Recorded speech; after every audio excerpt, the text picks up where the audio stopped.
Что такое День Победы? Что такое День Победы? Это утренний парад. Идут танки и ракеты, маршируют строй солдат. Что такое День Победы? Это праздничный салют. Фейерверки взлетают в небо, рассыпаясь там и тут. Что такое День Победы? Это песни за столом, это речи и беседы, это дедушкин альбом. Это фрукты и конфеты, это запахи весны. Что такое День Победы? Это значит нет войны. Жеңіс туы желбіреген кездерде, қуаныш жасы үйірілген кездерде, отан үшін отқа түскен аянбай батырлықтың рухы мұра біздерге.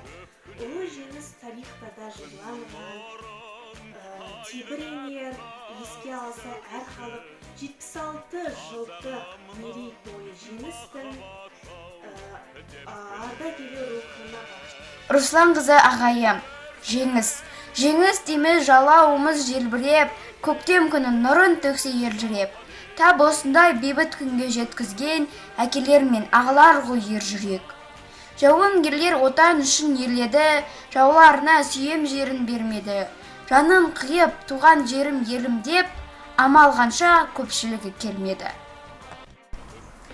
Майский праздник, День Победы, отмечает вся страна. Надевают наши деды боевые ордена. Их с утра зовет дорога на торжественный парад. И задумчиво с порога вслед им бабушки глядят. С 9 мая, с Днем Победы. День Победы. С Днем Победы, ветераны. Слез в глазах не удержать. Как же много эти слезы могут людям рассказать. С Днем Победы, ветераны, благодарны вам за все. Пусть печали слезы ваши ветер странствий унесет.